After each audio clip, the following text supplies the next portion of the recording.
There were very few fashion shows, and I was already a model.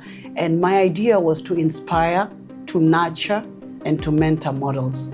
So that's when I started learning fashion show production. Do you find any sexual harassment while you were looking for sponsorship? So I've never faced any form of harassment. Sexual harassment? Yeah, sexual harassment. I've never faced any form of sexual harassment, but of course I'm sexy and I'm hot. So in today's episode, we are with Ingred Awuor, Kenyan former model, currently model coach, a fashion producer of jazz and fashion experience, and fashion designer at Nilotica Clothing brand based in Kenya.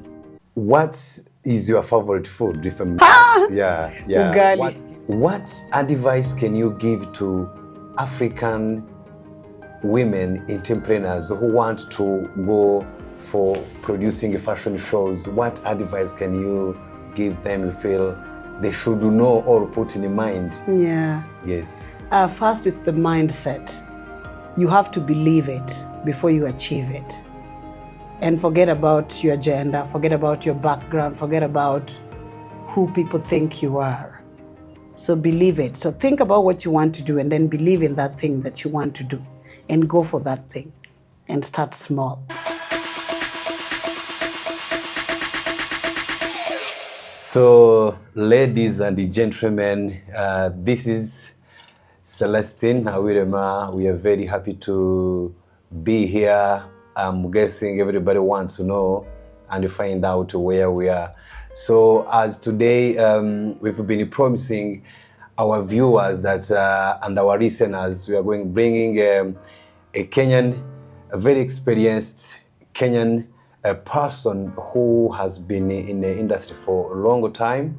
So here we are today, the day it is, and I will turn around and start to, like always, actually, with our guests. We give a time to our guest and tell us who he or she is, to tell us more so you know her. So how are you today? I'm very good, thank you. Happy New Year. Happy New Year to you too. Yes, nice to be here. Thank you for having me today. Welcome. Okay. Yes. Okay. So who is you? Who am I? Yes. First of all, I'm nuanced. So I do so many things. I'm a fashion designer. I'm currently the creative director of Nilotica, which is my fashion house. But I started off as a fashion model in Kenya. So I was a model for a very long time. So in the journey of modeling, I became a fashion show producer. So when I was a model, I saw the need, or I rather developed an interest in fashion show production, because many years ago, I had a modeling agency called Black Dust. So through Black Dust is where my interest sparked, because I had models and there was no work. So I started developing an interest in fashion show production. So I had to create work for my models, and that is where the interest came in. So I started doing fashion show production and coaching models, because there I had an agency with models, but then the models are untrained. So I had to use my modeling knowledge into training the models. Okay. Yes. Actually, I think we get there deeper. So Yes. Let's say, who is Ingrid? Like in terms of fashion, what is your favorite color in the fashion? In fashion, I have many favorite colors. So I don't even have a specific favorite color in fashion, because I'm very... Oh, you look fashionable, by the way. Thank you. Today, yes. I'm very diverse. So I cannot say I love red, I cannot say I love... Because today you'll find me in black, tomorrow you'll find me in red, another day you'll find me in white. Yes, so I enjoy playing with colors, and I do not have a favorite color. Okay. Yes. And what is your favorite food, if I may ask? Yeah. Ugali. What keeps you that I love ugali. body? No, so my body is because I work out and I take good care of myself. But my favorite food is ugali and omena. Omena is our local cuisine, which is very popular among people from the Lake Victoria. So local name is omena, I think English it's called fingerlings. Okay. So that's my favorite meal. Okay. Talking about a woman, African woman, being a fashion producer, so tell us what drive you to be fashion producer? Why did you start the fashion, producing fashion shows in Kenya?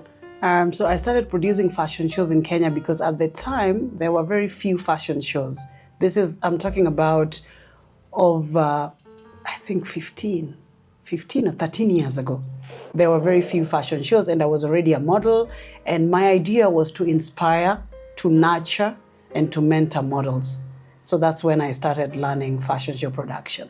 Okay. Yes. So having event or hosting event it's not easy, as many people have been talking about. Like, fashion is not original from Kenya, is not from, of course, talking about fashion shows, by the way. Fashion in Africa, we always have fashion, but fashion shows, it's a new form of selling or presenting clothes. So what challenges have you been facing as a woman? In fashion show production? Yes, in fashion production, yes. It's a lot of challenges. First of all, the main challenge is getting sponsorship. Because if you're doing a fashion show production or a fashion show should be a tool for marketing. So this tool for marketing, it's a tool that you need to share with corporates, companies, and sponsors, because you can't do it alone. So it's hard convincing a sponsor to see your fashion show as a tool of marketing. So that is the first challenge that we are dealing with, or rather I am dealing with as a fashion show producer, because you need to convince a brand that this is a marketing exposure for you and they need to believe in you. So getting sponsorship is very challenging sometimes. Yes, in terms of, let's talk about the innovation in fashion, because Kenya has, I don't know how many fashion designers you have here in Kenya, but I assume there are many fashion designers in Kenya. So as a fashion producer, so how do you see the fashion industry in Kenya? Like, in terms of creativity, variety, uniqueness, how do you see? I think right now where we are at, we have a movement called Made in Kenya. Buy Kenya, wear Kenya. So I feel like where we are at right now, a lot of designers are putting in the work, and a lot of Kenyans are starting to embrace that it's okay for me to wear an outfit made in Kenya rather than importing an outfit. So we are at a place where Kenyan designers have shown a lot of creativity, a lot of hard work, and I'm actually I have most of my outfits in my wardrobe are made in Kenya. It's just today that I'm casual. Okay. Yes. So, and that makes me to ask, what's the criteria? Because there's this saying of copy-paste among African fashion designers. Yes. As a women fashion producer, when you take decisions to bring fashion designers in your shows, so what's the criteria do you see? So I believe there's no design that has never existed before. There's nothing under this earth that has never existed before. So everything is just a recreation of what has already existed. So if we talk about copy-pasting, unless somebody has copy-pasted your design exactly the way it is, but I think a lot of designers know better that you can draw an inspiration from an already existing design, and there's nothing wrong with that. So you can borrow inspiration and you can tweak design based on something you saw that you like. Because whether it's a sleeve, whether it's a bodice, all these designs already existed. And most of the designs that we are creating now and patterns are from vintage era. So they were already there. Yes. Yeah. So Ingrid, take us to the fashion process itself. So because some people, they understand fashion show. Some people, they see runaways and so take us to the process. You mentioned you've been a model, and now you're a producer of fashion. So creating a stage, putting the show together. So show us the process. What is making your fashion shows unique? Because people say, fashion show with poor writing, Yeah. that is not good fashion show. So take us in that journey. So the process, the uniqueness of your event. Yes. So first of all, what is making my event that I produce unique is the story. So every event that I produce has a story. There's a why behind it. So if we take, for example, On the Runway charity fashion show, the why behind it is to support the community. It's to give back to the community. That is the why behind it. Now, if we take, for instance, Jazz and Fashion Experience, the why behind it is to support Kenyan-made brands. So this is where we are calling upon fashion designers in Kenya to come and show their work. We are showing the Kenyan market that you can buy an outfit here and wear it, and it can sustain you rather than importing an outfit. So all my fashion shows have a story. Now, other than the story, I have a checklist. So when I'm producing a fashion show, the first thing is, first of all, we have to look at the logistics. Where are we getting a stage from? Where are we getting sound from? Who is gonna build the stage for us? Who is gonna be the MC? Who is gonna be the DJ? Where am I getting models from? So there's a whole checklist, and then every checklist has to be ticked to the bottom, and then that's when you have a show. Without all these checklists ticked, you don't have a show. And the main one is sponsor. You cannot run a show without a sponsor. So you have to start by sourcing for sponsors, having meetings with them, and then agreeing on terms and conditions. Yes. Yeah. There are people saying there are no sponsors in the fashion. Why do you think people don't support fashion shows, events in not only in Kenya?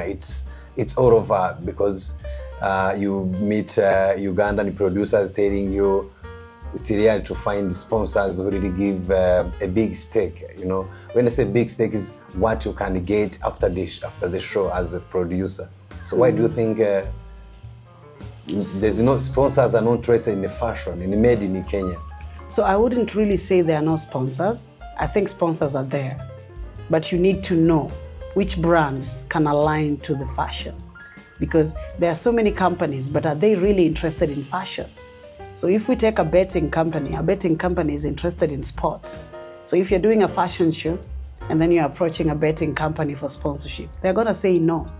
So before you do your fashion show, you have to do your research and identify companies that are interested in fashion. So if you're a fashion show producer or a fashion show organizer, then you need to target brands that are interested in fashion, like makeup companies.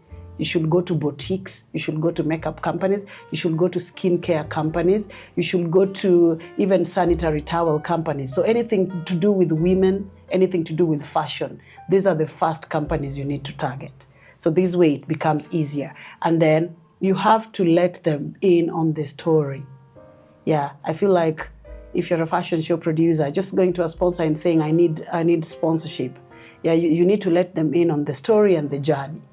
And this way they'll be able to trust you. So I don't think there are no sponsors. I just think it's challenging to get them. Okay. But sponsors are there. Okay. Yeah. But that makes me to think. Even our viewers, they may now ask the question.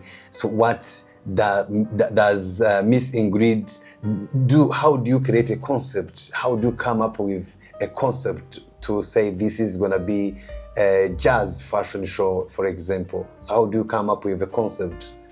So how we come up with the concept is that if you're a creative like me, you know, concepts come from nowhere.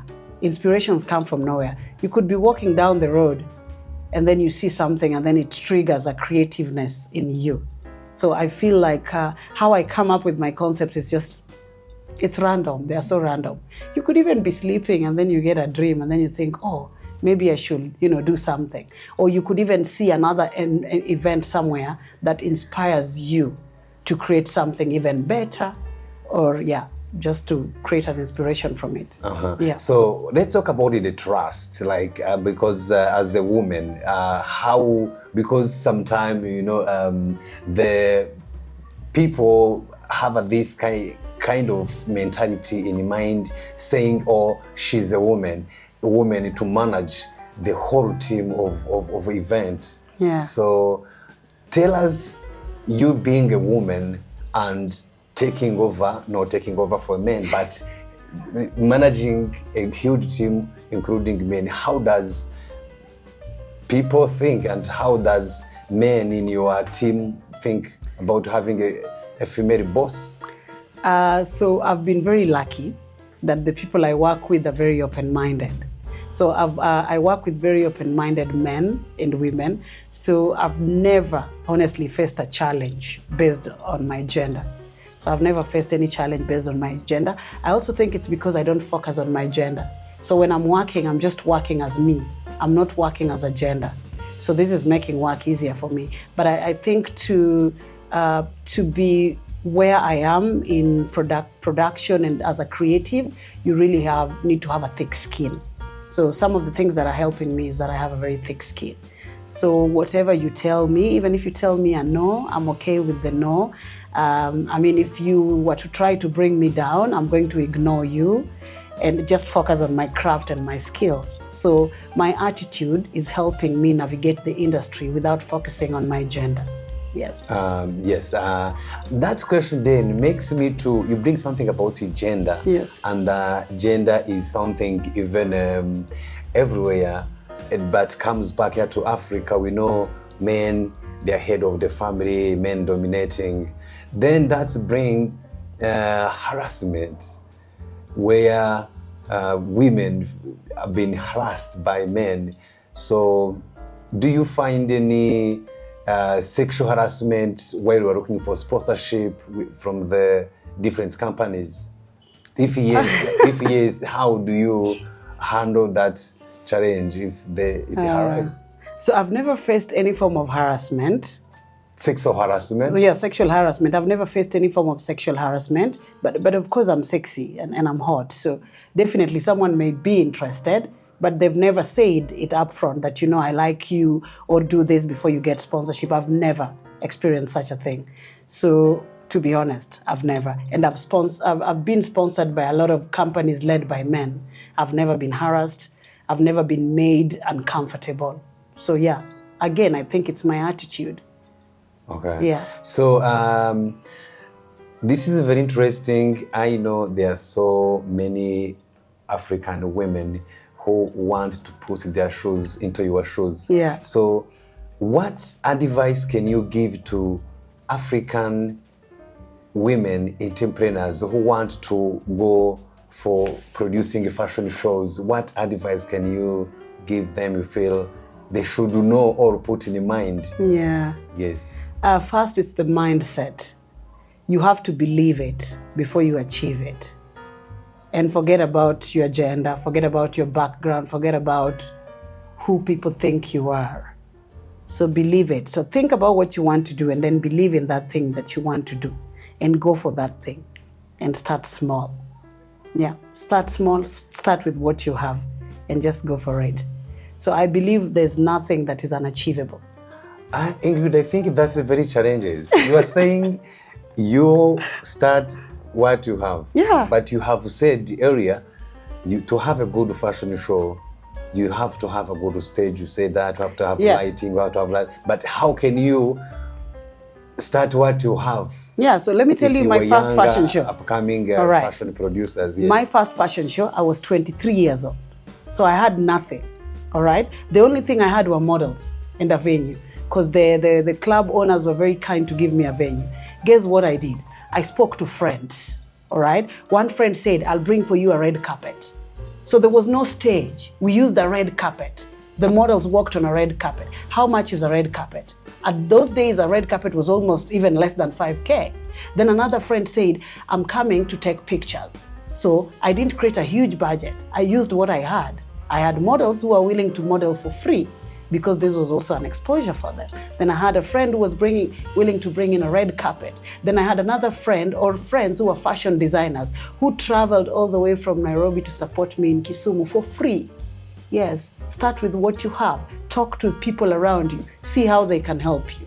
You cannot sit on a dream because you don't have money. Try. At least say, I tried, I used my networks and I failed. I used all my networks when I began.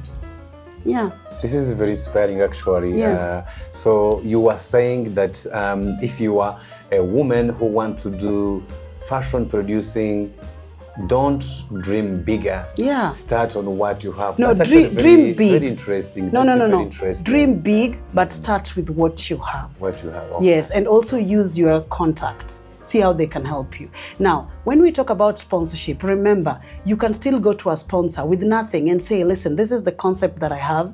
I want to do a show. How can you help me? And the sponsor will say, all right, I'll help you with a venue. And then what I expect to get in return is sales. Yeah, so it's also barter trade. Yes. So you just have to be strategic. Okay. Yeah, it's about barter trade. The venue owner will say, we are giving you a venue, we expect sales. A friend will say, I'm giving you a carpet, but please mention my name or mention my brand. Your photographer friend will say, please mention my brand. Let me give out my business card. So it's a win-win at the end of the day. But you realize at the end of the day, you may not use so much money. If you're somebody also who has a people skill. People skill is also very important in all the work that I'm doing. You need to have a people skill. You need to know how to talk to people. And then you also need to know how to maintain those contacts. Yeah, so don't just use people when you need them and then afterwards get rid of them.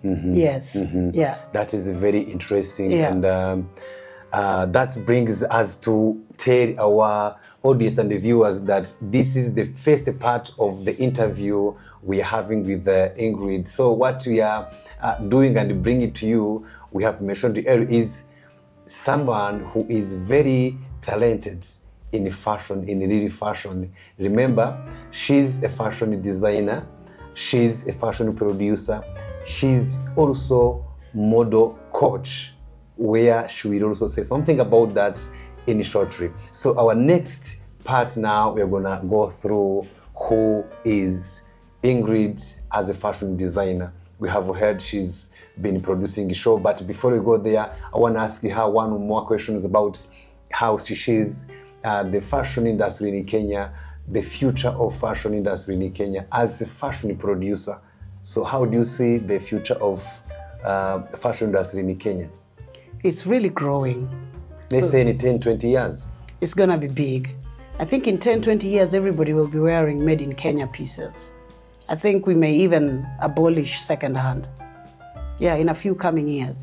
So the more we will even be producing more, the more the prices will be fair. So I see that it's a big and it's an ever-growing market, and we are headed somewhere. Okay. Yeah. Thank you very much for listeners. So we see you next time in the next episode, and thank you, Ingrid, for your time for today. We see our viewers in the next episode. All right. All right.